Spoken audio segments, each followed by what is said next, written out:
Just before we dive in, I want to give a quick overview. This webinar is obviously hosted by SportMed Connect, where our mission is to revolutionize the way youth athletes access and receive care for performance, health, and wellness.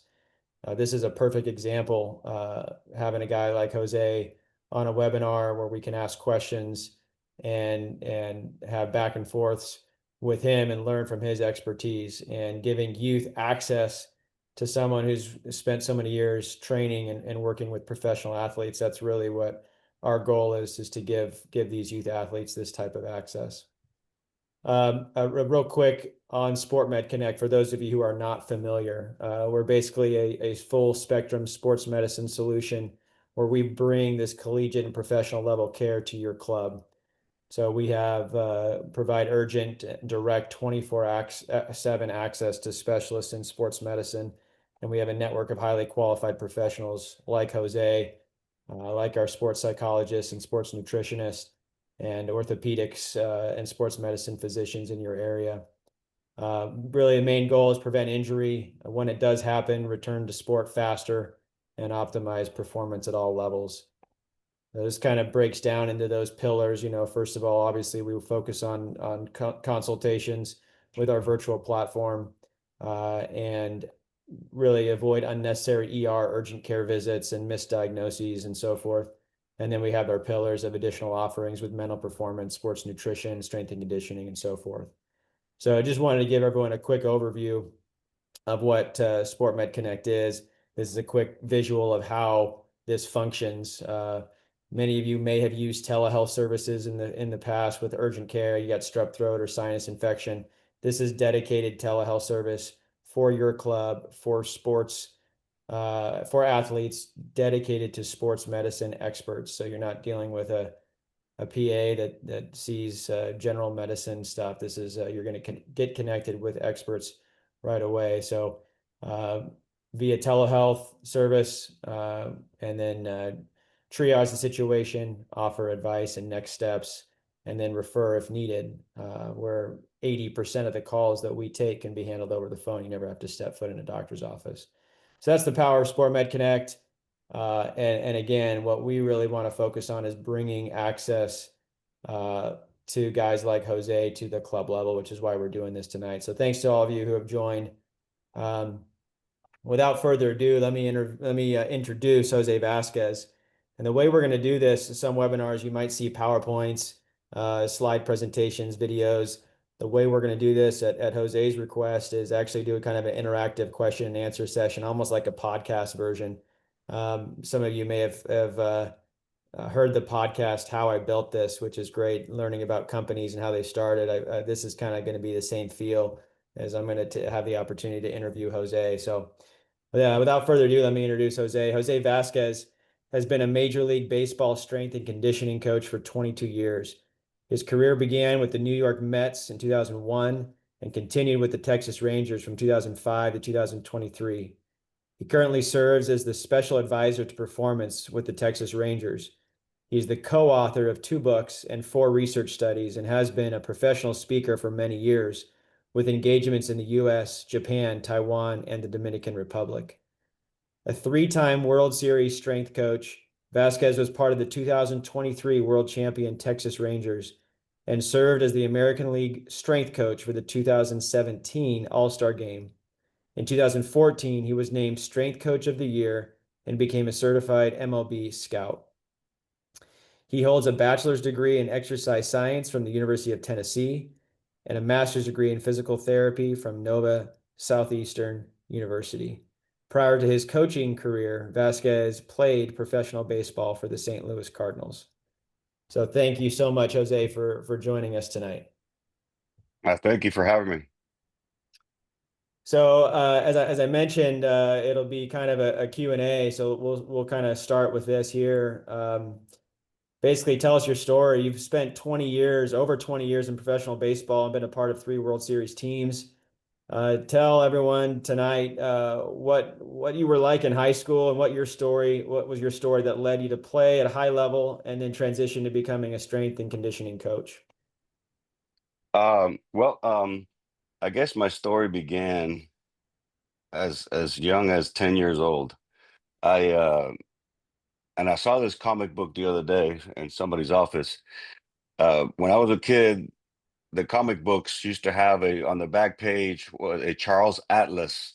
That's old school. A Charles Atlas comic strip. It was a muscle man, a skinny guy that takes a supplement. He becomes a strong guy, and he beats up the guy that takes his girlfriend. And so I fell in love with weight training because of this guy, this comic book. I wanted to have muscles. So when I was 10 years old, I thought, like that, I want to have muscles like that guy.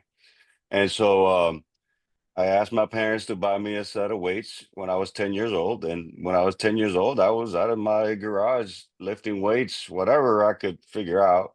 Um, but so I can trace it back to that. I mean, I fell in love with weight training way back when. But throughout the years, playing sports and getting involved in sports, I ran into people that were into weight training. I had a friend that was into bodybuilding, and so I started to fall in love with that and buying magazines and learning exercises and following Arnold Schwarzenegger around, on print. I loved all those movies that he made. I mean, look at a guy like that with those muscles and swinging a sword, that stuff kind of attracted me to weight training. Um, then junior high, one of my friends wanted to play football, and I was kind of interested in football, and he would say, "Hey, we need to get big to play football. We can't just be weak if we're gonna play football." So he and I would work out on a regular basis. I mean, we were 13 years old, scrawny, twigs, but we are cutting up our t-shirts and making tank tops and lifting weights, and so that I continued to lift through football. So I joined the high school football team and continued to learn a little bit more about weight training. Everything pretty much I learned early on came from football because baseball, nobody lifted weights for baseball at that time. Um, but as it turned out, I was a better baseball player than football player, so I continued to pursue baseball. But I already hadn't fallen in love with weight training, and those were the years of Jose Canseco and McGuire. Those guys were hitting home runs and making a name in the game, and they were big and muscular. So I thought, okay, well, if I want to get better at baseball, I need to be big and muscular. And so I continued to study on my own, buying books, buying magazines, reading about weight training. And so I, I learned a lot. I made a lot of mistakes as an athlete because of weight training and following magazines and things that really weren't sport appropriate. But um, that's kind of how I began my career. Really, it's just I fell in love with weight training, and whatever else was going on in my life, I was always weight training. I mean, I played every sport. I mean, I wrestled, I played soccer, I played football, played baseball, pick up basketball, I did skateboarding. I mean, I did everything, but no matter what was going on, I was always weight training because I always believed that weight training was going to make me a better athlete. No matter what else I was into, I knew that weight training was the way to get better at being athletic. That's a great story. That the back of the comic book, kind of Yeah. setting your path. I will just interject for everyone who's on tonight, joining us live. There is a chat function. We will have one of our team members following that. So if you do have questions as they come, as Jose's talking, feel free to shoot that question in the chat. We'll have some time at the end for some live Q&A. There will also be a few audience questions just to poll the people out there. So even if you're on your phone or something, just have access to a chat, and participation be greatly appreciated. So, Jose, looking back at your career, what's one memory or experience with a pro player that really shaped how you train athletes today? Um, well, I the biggest thing that I always would tell myself and keep in the back of my head was, what makes these guys good. When I took the job of Major League Baseball, that's the only thing that kept me going is and pushed me to to discover and learn more is what makes these guys so good. And so I took every opportunity for 22 years to educate myself by watching, listening, trying things, trying different methodologies, trying everything that I can to try to just figure out what make these guys good. And um, what I realize is that obviously a lot of these guys they're up there because they have talent, but there were other things that some of these guys had that I felt like a lot of us could apply today. And you know, there was several players that always, if I look back in 22 years, I stuck out in my mind by the way went about their work. They were not only were they talented, but they were respectful. They respected the staff. They respected the coaches.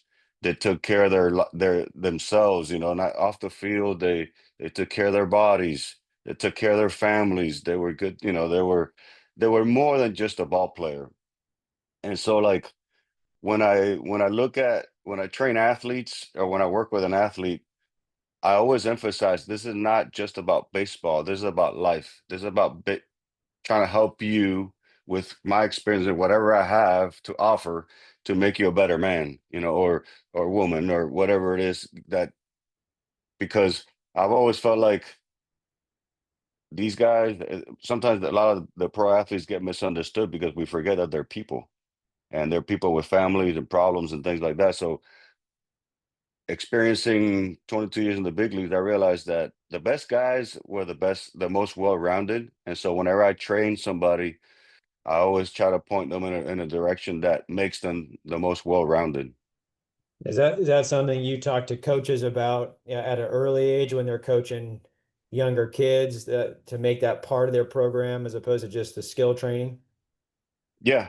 Yeah, yeah, because especially when you're working with kids, um, sometimes the attention span's not there or the learning ability. Sometimes you can tell one kid, hey, do this move, and they can do it right away. And then this kid may not be able to do it. And so you gotta right away, what kind of student is this kid? What kind of maturity level? What kind of training experience does this kid have? And so when I talk to coaches, is you got to consider, what kind of kid is this are you working with? And so as a coach, you have to adapt to the type of people that you have. Yeah. John, we've got a question from Jeff on the call. He says, "At what age do you think it's appropriate for baseball players to start weight training? And when young athletes begin weight training, what types of exercises and training should they focus on?" So weight training, we'll define weight training uh as exercise with some resistance, like bars and dumbbells and stuff like that.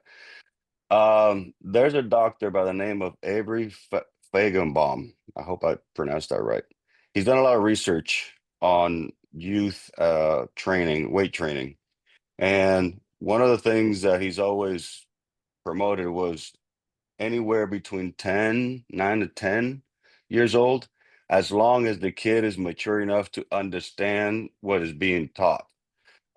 Because sometimes you put a bar on a kid's back and he's falling all over the place. He doesn't have the balance, the coordination. That exercise, which may be appropriate at that age based on the research, it might not be appropriate for that kid. I mean, I have kids that are 13, 14 years old that cannot balance a bar in their back. And so that kid, I may have to start with a dumbbell squat or a goblet squat with a kettlebell. And so you have to adapt the exercise to the age or the maturity level of the athlete. So I would say best ages to start weight training somewhere between 9 and 11. And if so, anything younger than that, push-ups, pull-ups, sit-ups, bodyweight squats, bodyweight lunges, all those things apply. Sometimes we misunderstand when I get that question a lot. I think people are always referring to weight training like bench press and squat and stuff like that. But as soon as a kid is interested, is willing to put up put in the time, teach them how to do a good push-up, teach them how to do a good plank, teach them how to do a good lunge. See if you can do pull-ups. A lot of body weight exercises that are going to carry over. And so if the kid can do a good pull-up at 6, 7 years old, then by the time he's 9 or 10, he might be able to do a good bench press with light weight, of course. But you know, movement is movement, and our kids today just need more movement than ever because they're not outside playing like we used to when we were kids. So when you consider when should I start with my kid? As soon as you can. As soon as you can start doing body weight squats, body weight push-ups, pull-ups, as soon as you can start that and they can handle it and they want to put in the effort and they can pay attention, start. But I'd say weight training in general, 9 to 11, if they're mature enough. That's good. And Jose, what types of exercises would you have them start on, assuming they have the coordination? Would like the Olympic lifts, or do you have them start with other things?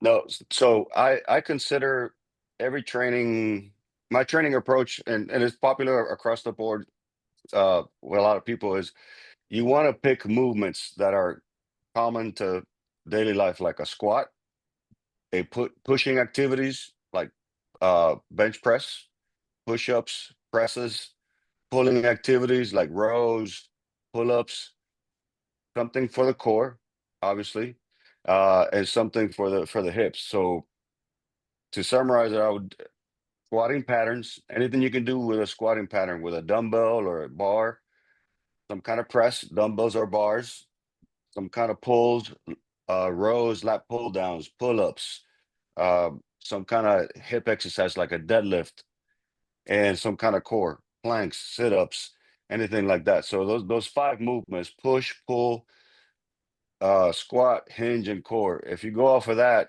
and you touch those basic movements, movement patterns, you're gonna be okay. Awesome. We have one other question, Sean, in the chat. If you don't mind, Hmm. I'm gonna ask, how do you encourage or convince parents that weight training at, I think it's meant to be 11, less than 11 years old is appropriate? Is there a study or videos that I can share? Yes, yes, that Dr. Avery Feigenbaum. I don't know how to spell his last name off the top of my head, but he has done a lot of research through the NSCA, which is the governing body of strength coaches in the big leagues. Uh, he he has done a lot of research, and the myth of injuring growth plates and all that stuff, he's dispelled that with all his research and the things that he's done. So there's a lot of research on kids weight training nowadays. I mean, and then there's more kids weight training programs now more than ever because the outside games and the playground stuff doesn't happen. So, I mean, I work at a place in Allen that the guy that does the speed training there, he's got kids 6, 7 years old doing jumps and skips and like formalized speed training using basic exercises like skipping and jumping and landing and throwing a med ball, but they're not lifting weights. But all that stuff is just the training, and it's good for their joints and it's good for their growth plates and it's good for their coordination and stability. So um, it's there's a lot of information out there. But yeah, no, that that guy Avery Fagerbaum comes to mind. I'm sure there's others, but there's a lot of research on kids weight training these days. Yeah, I think thanks, Joe, for putting that in the chat. For those of you who are following along, Avery Feigenbaum, the correct spelling is in the chat. We have some questions coming in, which is great. Let's keep the Hmm. questions coming. Some of them will be answered as we go through the presentation. And so if I skip on one right now, I know some of the questions coming forward, and you're going to get some of those answers. But if we don't answer it, we'll definitely have some time at the end to answer more questions. But thanks for the participation so far. I'm going to skip ahead a couple of questions here as we're talking about this. Um, everyone kind of wants to throw harder, hit the ball farther, those kind of things. In your opinion, what is the real secret to building power at the plate or on the mound? So yeah, the first thing I would say is the power comes from the ground. So training your lower body properly is probably the most important thing. Um, I still get kids come to me and they injured with a shoulder, elbow, you know, and we talk about their throwing program and their pitching and stuff like that. But when I test their legs or we do any kind of leg training, they're weak. They can't hold a squat. Their hip abduction is weak. Their groin is weak. They have no balance. And so, the unfortunate thing is that even though there's a lot of information, the kids, the parents, they they get sucked into this throw harder mentality, and it's not about throwing the baseball. It's about developing your body as a whole, but it starts with the lower body. And so any kind of throwing program, any kind of throwing velocity program that doesn't include a organized, structured lower body strength power program, it's not a good program. So if you're out there and you're thinking about signing your kid to one of these programs and they don't include lower body, I would stay away from it. Because that's the guys that throw the hardest usually have very, very good legs. They put a lot of force on the ground. They have high vertical jumps. And so, the one thing that I always recommend is jump training, especially if they're kids and they can't lift weights yet. Jump them, box jumps, broad jumps, high skips, landing exercises, change of direction jumps, any kind of jumping you can come up with. There's a lot of information on that, so it's easy to get to. But if I'm a parent of a 6, 7, 8-year-old kid and I want to develop their power, and I would not focus on throwing it on the arm. I would focus on jumping, and even all throughout my career for 22 years, I tested vertical jump. The number one test that I was mostly focused on with the big league guys was vertical jump, because vertical jump is the best expression of power. It is also one of these exercises that you can do anywhere. It's cheap. You don't need anything but your body. And it tells you how well the player sequences, how they connect the lower body with the upper body. If you watch a basketball player, when they jump, a good basketball player, when they jump, they load properly. They bend at the ankles and knees and hips. They use their arms properly. And when they take off, I mean, it's like a rocket. You take a baseball player or a kid that plays baseball and you ask them to jump, their arms are in the front. They don't know how to load their arms. They don't know how to hinge their hips. And if you're a pitcher and you don't know how to get into your legs, you're not going to be able to throw hard. If you don't know how to sequence your hips before your upper body and so on, um, you're not going to throw harder. So if you're gonna if you want to develop throwing velocity and power, train your legs. Yeah, that's a great point. I don't think at least I did. Many people on this call may have not thought of vertical jump as a metric for baseball, right? You think about that volleyball and basketball and these types of sports, but that's a really good pearl, really good point. I think that's a great indication of what our lower body strength would look like. So this question has come up. If you could design the perfect week for training for a young athlete, what would that look like? And I think some people refer to like, how much are they lifting versus how much are they doing, speed training or other types of conditioning out, more than just other than just skill training. So what Yeah. would you design here? Okay, so I will answer it this way, since I don't know if they're in season, off season. There's different ways to do it depending on if they're playing or not. But what I would say is, uh, every athlete, they need to work on power at least once a week. So some sort of plyometric exercises, jumping, that kind of stuff. Strength twice a week, cardio twice a week. If you're doing shoulder care, arm care, at least twice a week. Um, so I look at it from the standpoint of the qualities that we need as a baseball player. You need strength, you need power, you need some sort of arm care if you're a baseball player.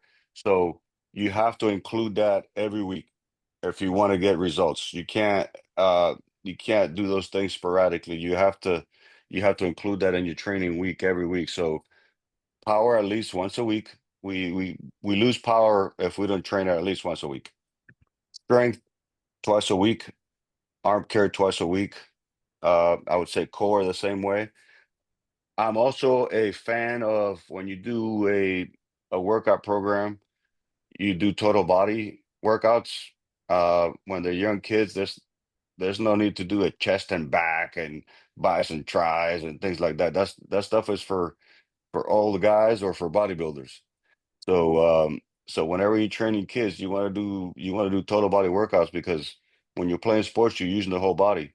And one of the things that I always try to get into my athletes is regardless of if you're some guys are good at strength, some guys are good at cardio, but no matter what you do, when you're in the weight room, you're creating body awareness.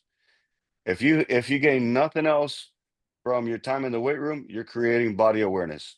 Every time you touch a weight and you have to lift it at a certain speed, at a certain angle, you're creating proprioception, you're creating body awareness. So the main point of being in the weight room, aside from strength, power, health, and all that stuff, is you're training coordination. You're training your body to do what you're telling it to do.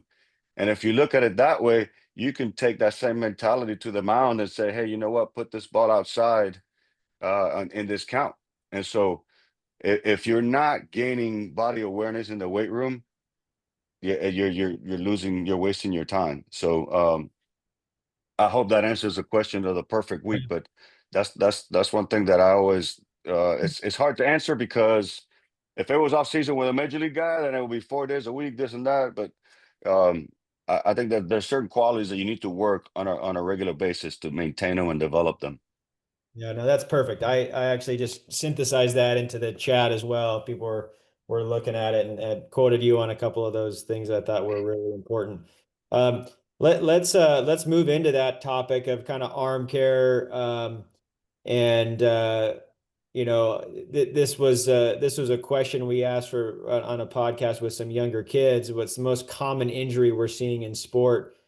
Any other, put it in your chat if you see it. I mean, I think obviously, the elbow and shoulder and arm are ones that come to mind. Are we seeing any other things across the board for you coaches, parents out there? Are we seeing other baseball related injuries that we want to speak on? Because we're going to kind of shift gears a little bit to injury prevention and staying injury free and healthy.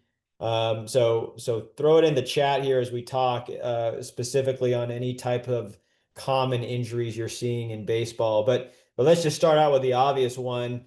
You did talk about arm care in the last segment there.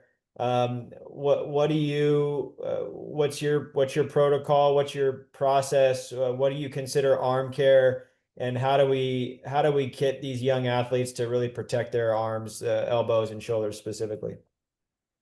Yeah. So when I talk about arm care, I think about more than the exercises. Arm care is everything that goes into taking care of your arm. And in my opinion, the one thing that all parents and kids need to develop is you got to treat your arm uh, with respect. The arm gets, from my experience, the arm gets hurt very easily in baseball. And I think it starts with the fact that sometimes we underestimate warm up. Sometimes some kids don't warm up properly. They throw too much too soon. They throw too many pitches too soon. So there's a lot of things that go into it. But I feel like, and I've seen it with my son's teams over the years, and I watch kids play catch, and instead of working on something and working on location and accuracy and stuff, they're just screwing around and throwing the ball all over the place. And you know, uh, I always make the joke: Are you guys playing fetch or catch? Because they're just throwing the ball all over the place. They throw it long, they throw it high. How about you guys just work on something? So the first thing I would say about arm care is make every throw count. If you're throwing a baseball in a practice or in a game before a game, make it count because you never know when your arm's going to blow. I mean, look at the big leagues guys are getting hurt left and right. Nobody has the answers, and I don't know where we're going to have the answers. But every time you pick up a baseball, do it with a purpose. So if you're a dad and you see your kids just screwing around and throwing pitches, off, without warming up and stuff like that, and you want to protect your kid, you might want to have a conversation. Hey, let's throw with a purpose instead of messing around. Number one. And then as far as exercises, there's a lot of different uh styles. I mean, there's a lot of people, like the J bands, the crossover symmetry, dumbbells, cuff weights, you name it. Um, but what I always tell people is, as long as we got four rotator cuffs, right?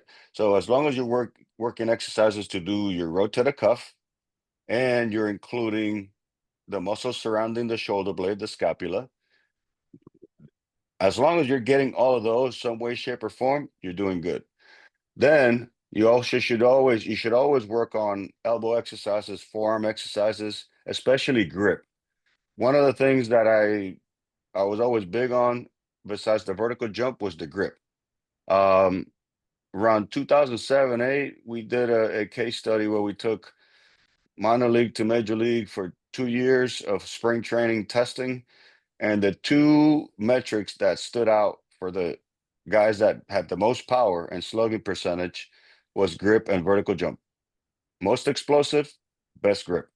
That's it. Everything else was kind of so statistically. So I'm a big believer in grip. I recommend every athlete they should have some kind of gripper in their backpack. When I was in college, I used to walk from class to class with a gripper. To this day, I still have a gripper in my truck, and I'm always working on grip. I mean, grip is the one thing that you can. It works for everything, but when it comes to pitching, hitting, you need grip. Not just doing forearm exercises. That's good, and that protects the elbow. And yes, that's great, but grip is more important. So when I consider arm care, I consider all those things. Your lifestyle, make every throw count. Make sure you're targeting the rotator cuff, shoulder muscles, scapular muscles, elbow, forearm, and grip. Thanks. I've been trying to synthesize what you're answering into these chats, and I think we'll try to put these little pearls together and maybe a nice a PDF as well to share. Joe also made a great comment here. I'll share that now. We tell our players that catch is a drill, not just a warm up. So I Hmm. think that speaks to your point of making everything Yes. count, warming up with purpose, and not just screwing around. So. I mean, it can get hard. Obviously, younger kids and they're trying to have fun, which you obviously want to encourage fun, but especially as they get into the pitching ages, yeah, like what you said. I also included rotator cuff muscles for those who are not aware, but the abduction and internal rotation exercises. So abduction is a way out from your body. So anyway, just a little pearls there, which is great. We talked a little bit about this as well. Just the role that the lower body and core plays. You spoke a little bit to explosiveness and power. But anything else on the core that you want to share here about the role the core plays in keeping athletes healthy? Yeah. The core is the connector between the lower body and the upper body. Everything, like I said earlier, everything starts from the ground up. And when you put force on the ground, the best athletes, they transfer that force from the ground through their legs, through their trunk, out through the upper body and extremities.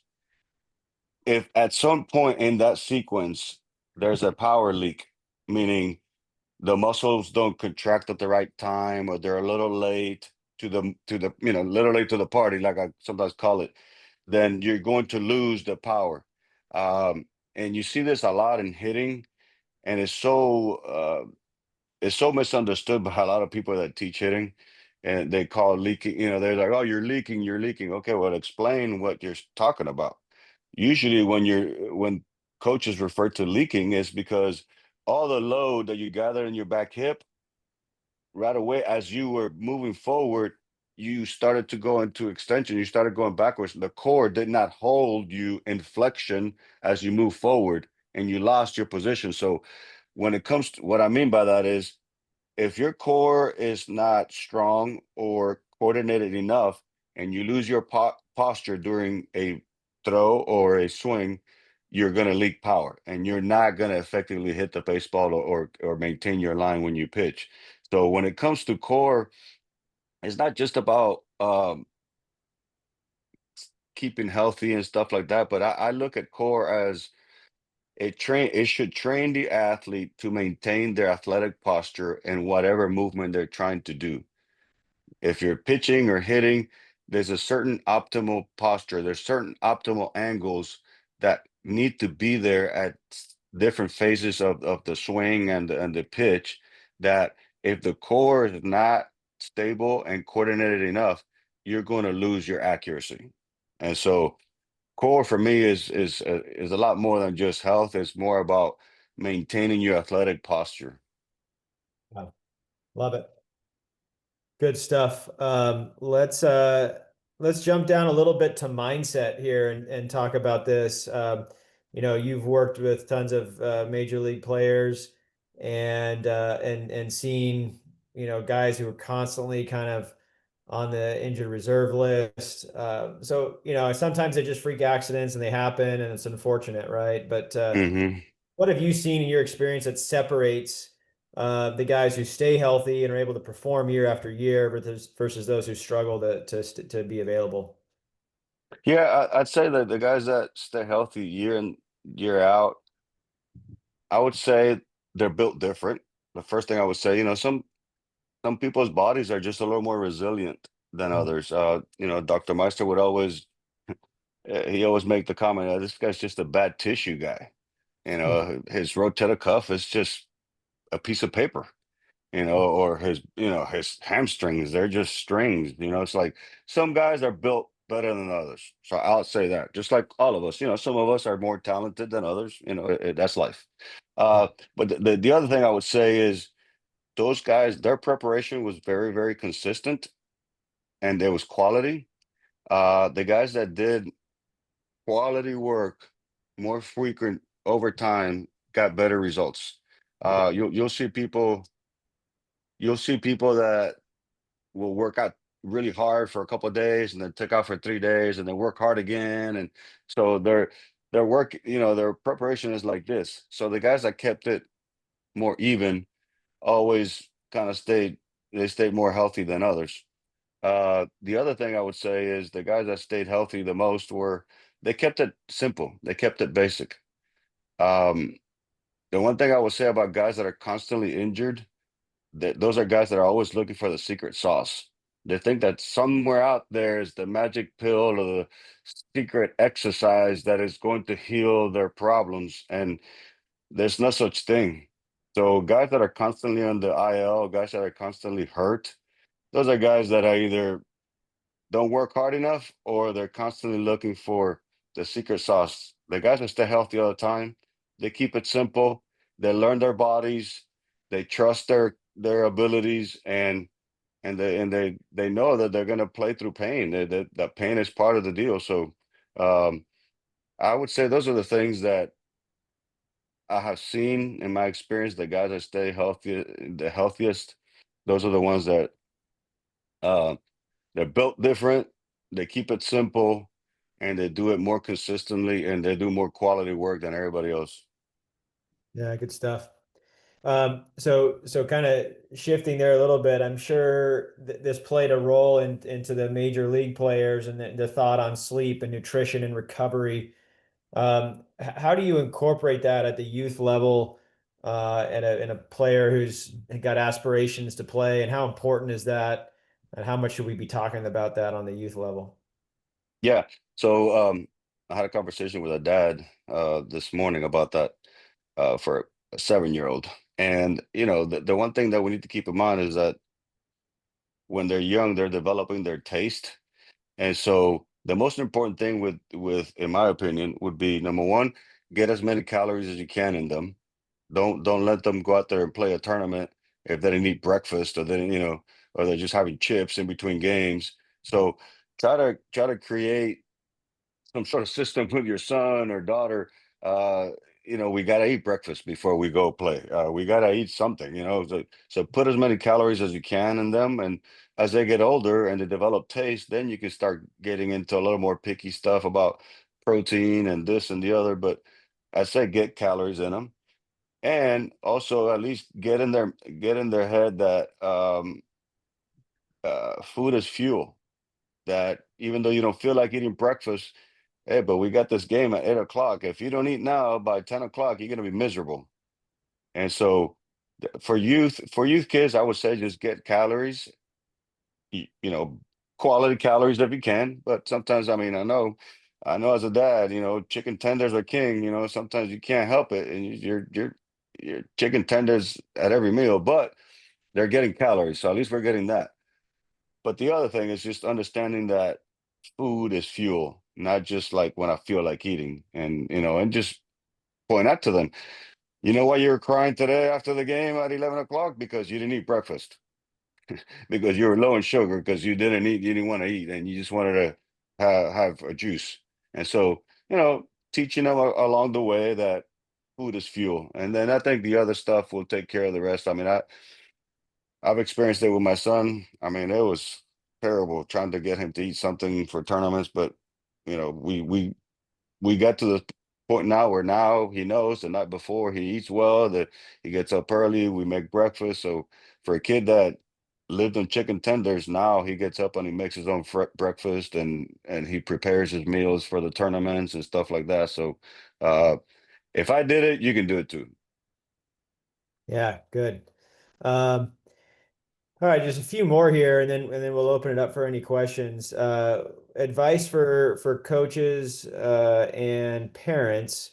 Often we hear from coaches, I don't have enough time to teach skills. So how am I supposed to incorporate strength and conditioning practices into what they're doing? And then parents want to help, but sometimes they don't want to push too hard, so want to make it fun for the athlete. So, what kind of advice can you share for coaches and parents with regards to Yeah, strength and conditioning for the athlete? yeah, that's a good question. So okay, let's say we got a 7 or 8 year old team, okay, and you got an hour practice. Okay, well, the truth is, at that age, they can barely catch the ball, hit the ball. I mean, it is what it is. So break up that hour, and like the first 15 minutes, do a warm up where you're including agility drills that promote athleticism. So in your warm ups, do some jumping, do some skipping, do some backward running, some changing direction stuff.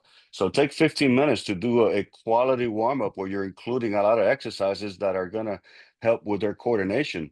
Because at that age, what their body needs is coordination. They don't need to hit the baseball, and they probably can't hit the baseball. Only a few can do it. Most of the other kids are just trying to figure it out. So take some time, 15 minutes before practice, and do that. Um, Teach them how to run. Hey, just move your arms a certain way. Kids don't know how to run. Um, and so, like, take a portion of the practice to do athletic movements, take another portion of the practice and work on playing catch the right way, holding the glove the right way, holding the glove when they throw the right way. Have a structured throwing program. All right, we're gonna play catch for 5 minutes, and we're gonna go this distance, this distance, this distance. So you're promoting skill. You promoted some strength and conditioning at the beginning. Then you go maybe play some games and do the practice stuff, and maybe finish at the end with some sprint work or some squats or some sit-ups, things that are going to promote athleticism. So at that age, they don't need baseball. They need more athletic movements and athleticism than anything else. So instead of hitting them ground balls for an hour or doing infield outfield, which they're not going to be able to do, why don't you break up the practice, a little bit of baseball, a little bit in the front, a little bit at the end, but make it very skill specific, and include it in the practice, because at that age, the young kids, the baseball stuff is just not going to stick yet. So that would be my recommendation, is just break up your practice in a way that you're including all those other things. Yeah, awesome. So two final questions for you, Jose, and then we'll open it up. Um, so kind of a fun one. If you could pick one player that you've worked with who really embodied what it means to train like a pro, who comes to mind? And can you share a little bit about their mindset, how they influenced you? Yeah, well, I have three favorite. I have three favorite players: Adrian Beltre, Michael Young, and Ian Kinsler. those three guys, if I could just put them in a blender, shake them up, for me, they would be the perfect player. For different reasons. Adrian was the ultimate leader, the ultimate gentleman, like the the the most class I have of a human being that I've been around as a baseball player, as a man. I mean, that guy exudes class. Um, and so he just the way he carried himself, the way he played the game, the way he treated people. If I can bottle that and sell it, that would be great. Um, every day was the same. I could expect him in the weight room the days that he worked out at the same time. You could expect him in the training room to get his ankles taped at the same time. When he took ground balls, he took ground balls the same way. When he went to the cage, he took the same amount of swings, the same type of swings. You know, he played hurt. He was a leader. When things went wrong in the clubhouse, he took care of it. He was hard when he had to. He was soft when he had to. I mean, so he was for me the ultimate leader. If I've ever been around one. Um, Michael Young was the most quiet, confident guy I've ever been around. You barely heard him talk, but wherever he went, you felt his presence because he led by example. He didn't have to say anything. He went about his work quietly and he led by example. You know, people talk about lead by example. People don't know how to do that, but he knew how to do that. And when he needed to talk, he did. He wasn't a man of a lot of words. He didn't speak much, but when he spoke, people listened because if you watch him from the second that he got to the clubhouse to the time he left, everything was the same. And he was coachable. He was easy to talk to. He treated his teammates well, the staff well, and confidence all get up. I remember a story in the 2011 ALCS with Detroit. Um, they changed pitchers, and he was in the dugout, and he turned to the pitching coach and he goes, "Hey, what does this guy got?" And he goes, I guess one of the coaches is like, "Oh, he's got a slider. He's like, I got this." Boom, goes out there, flare over the second baseman's head. He gets a hit. I mean, yeah, he was that kind of guy. I remember he was having a hard time. He was struggling a little bit, hadn't come to the weight room for a couple of weeks, and they asked me to talk to him because, hey, what's going on with Michael? So I talked to him and I asked him, Michael, hey, you haven't been in the weight room for a few weeks, man. What's going on? He goes, I know, I know. I'll be there in the tomorrow, but you know what, bro? By the end of the year, I'm gonna hit 300. So don't worry about me. Boom, he hit 300. He was a career 300 hitter. So like the most confident I've ever been around. That guy it was awesome. And then Kinsler, he was a guy that you love to hate. Um, the second he walked in the clubhouse, he wanted to beat you at everything. Most competitive guy I've ever been. Like if there was banter in the clubhouse, he was arguing about something. If it was a ping pong game, he was beating you.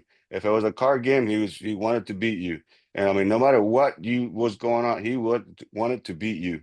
And he was probably the most annoying base runner out there. And that's one of the things that he and I talked about. That's like you want to be as annoying as you can in the bases. You want to like bother that pitcher. They got to be worried about you, even though you might not be that fast, but you got to put some sort of a fear and just bug the crap out of him. And he used to get hit a lot because he just pissed off the pitcher because he was that competitive. He just always had that mannerism and cockiness about him that just bothered people. But I loved it because he was so competitive, and so I wish I could blend those guys together and sell that package because that's what baseball is all about. Those three guys right there. Yeah, that's cool. And then final question is just what's you got a youth baseball player, and I'll use my son as an example. He's a almost 9-year-old player, loves baseball. Let's give one piece of advice to a 9-year-old. Let's give one piece of advice, if it's different at all, to a Mhm. 16, 17-year-old.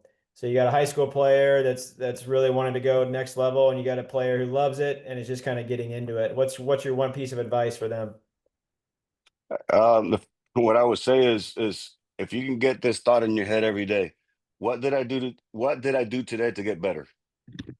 Because that's the one thing I tell my son, hey, sometimes we don't have time. right? We may not have the schedule, we may not have things come up or whatever. Well, what's thing I can do every day to get better? For example, if I don't have time to hit, I can watch hitting videos. There's on YouTube, you can find hitters and you can watch hitting videos and you can learn about hitting. If if I have a net in my garage, I can throw against the net and maybe work on my ground balls in the garage for about 5-10 minutes. If I got a tee in my backyard, I can maybe take some swings for 10 minutes. So you can do a lot of little things uh to get better when you don't have the time or practice time or games. So one thing I remember, I had this sticker on my in my weight room. It's like, what did you do today to get better? And so if you can have that mentality and you love the game, you're gonna find something. All right, maybe do sit-ups that day, maybe do push-ups that day. At least I got stronger. I didn't practice baseball, but at least I maybe worked on my abs. So just find something every day to get better at the game. That's awesome. Thank you so much, Jose. I think that's great stuff. Sorry, I sort of commandeered the chat, but I just thought, man, these are such good tips. I want to just kind of put these out there for people and those are kind of selfishly my notes as I'm listening to Jose. So really, really good stuff. One thing I love about this is the back end partners that we embody in our organization are guys like Jose, where he's a strength and conditioning coach, but you heard him talk about nutrition, you heard him talk about mental mindset and the frame of your mindset as you're playing. You heard him talk about the overall just type of person you are and being respectful. So again, those are the kind of people we embody and we want to have as part of our organization. We want to bring these people out to share their talents and their knowledge with you, just the way they think. So it's amazing, Jose. Thank you so much. We've got Yeah, a you're few. welcome.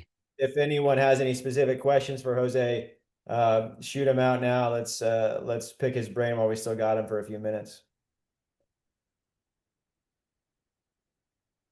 As they're thinking, Jose, maybe just give everyone just a minute overview of what you do and your services in the event that someone on the call is interested and saying, I'd like to work more with Jose. Yeah, so right now I'm pretty much a freelancer. I work for different places. So I do physical therapy out of Waxahachie. I work with the TBT baseball organization, helping them coach and helping with the kids. I do some hitting lessons out of my house. Uh, I work with Sean Tollison. He has a performance place in Allen, so I go there a couple times a week.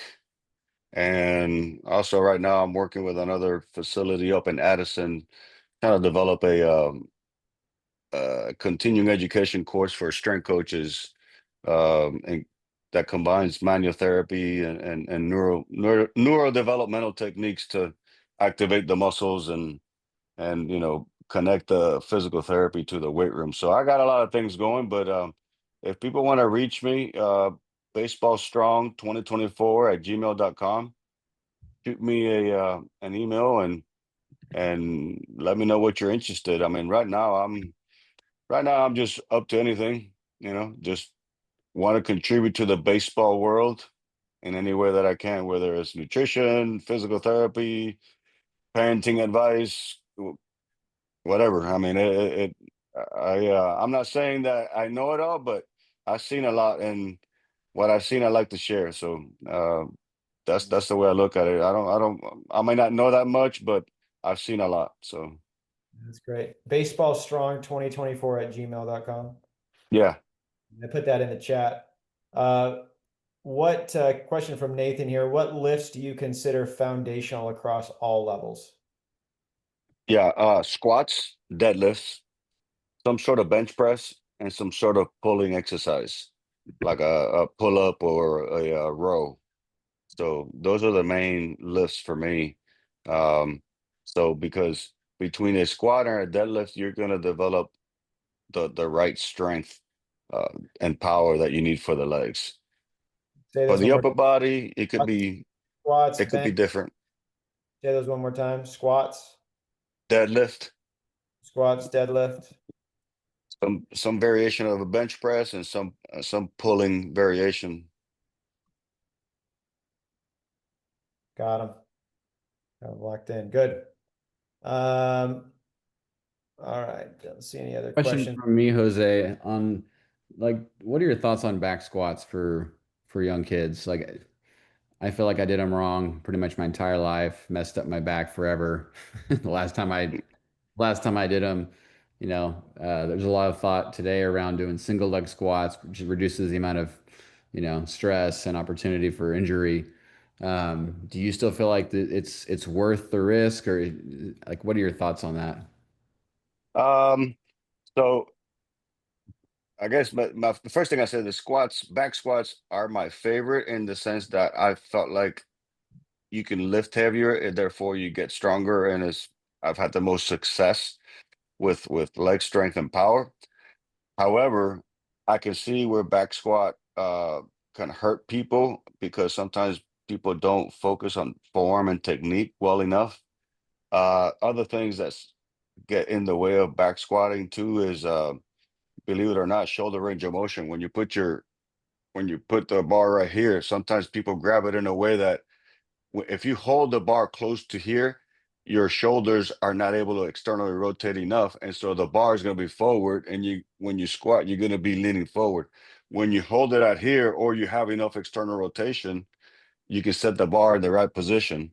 Another thing that happens too is people don't have the calf flexibility, and so Yeah. people try to go down too low and they can't do it, and then their heels come off the ground. So one of the things that I always suggest, if you feel like you're a tight person, put something underneath your heel, like an inch lift, where you lift your foot up, and then that puts your body in the right posture to do it. And then the other thing eh, that I like to do too to keep it safe is use a box. Most people, when you put a bar on their back and you tell them, hey, just sit on this chair, they automatically know how to sit. Most people know how to sit. But if you take the chair away for whatever reason, they're going down and they're leaning forward, and then now they're putting stress on their back. So, um, yes, back squat can be dangerous. I've seen people hurt themselves, but I think that sometimes when something happens, either form was not good, or perhaps your back, you probably had some back issues or something in the back that just wasn't right. And that's been my experience. The guys that I've had that got hurt with back squats, usually it was a form thing, or they just put too much weight too soon. And because you can put a lot of weight and it looks cool, people tend to add weight too soon, and so they're not ready. But a back squat well done, you put it in for off-season training, and maybe in-season training you take it out, and then you do single leg exercise, and then you take it back, you put it back in the off-season. So again, it's something that as people get more experience with weight training, and yeah, there are certain lifts that could be risky, but you do it when there's nothing else going on. And then when you got to go play, then you take that out and you put another one in that perhaps gives you makes you feel better and is not as risky. So um I can go on and on about the back squat, but it's still my favorite. I've had the best results with it. Um, but it gets a bad name because a lot of people get hurt with it. Yeah. Well, Thanks. great stuff, Jose. I want to be respectful of everyone's time. Thank you so much for joining us. At the end, just wanted to share a couple things. We're going to do similar webinars and these types of formats in other sports. So if you do have coaches or friends or other leagues you would like to share this with, this Thursday we have the volleyball specific webinar with Missy Mitchell Macbeth. Next Monday, more of a speed and agility webinar with Thane Sharp, who worked with the Denver Broncos. And then finally, next Tuesday, September 16th at 8 p.m. Central with Melvin Sanders, who was a former NBA player and really focusing on training like the pros for basketball players. So, and then any questions for the Sport Med Connect team, you can reach us online or at info@sportmedconnect.com. Thank you so much for joining. Thank you, Jose. And we'll definitely be hearing from Jose again in the future. So we'll include all of you when these events happen again. So thanks. Have a great evening and look forward to working with you all in the future.